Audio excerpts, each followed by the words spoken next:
Hey everybody, it's John at Bike Solutions, and I want to talk about the #1 problem that people have removing the seat, and that is this guy right here, the heated seat connector. And the reason for that is because the tab to get that off is here in the center on the back side, but you notice it's connected here on this fitting.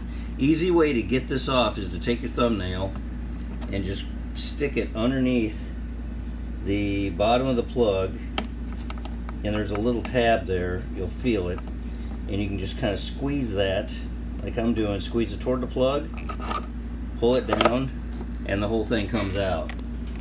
And that's the tab it was on. So again, you can just literally slide that up, it's in place. Take your thumbnail, squeeze it, bring it down, and you've got the whole wiring harness.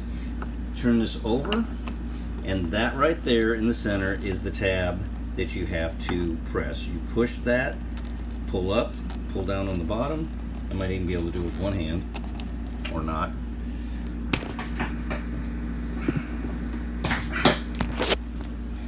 Sorry.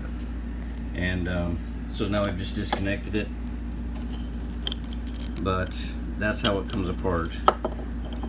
Is you can see here, and it just clips in to put it together. So push on that, pull it out, pull the two halves, and you're done. To reassemble, you can just stick it in there, clip it up, and you're done. That's how you take the wire harness off.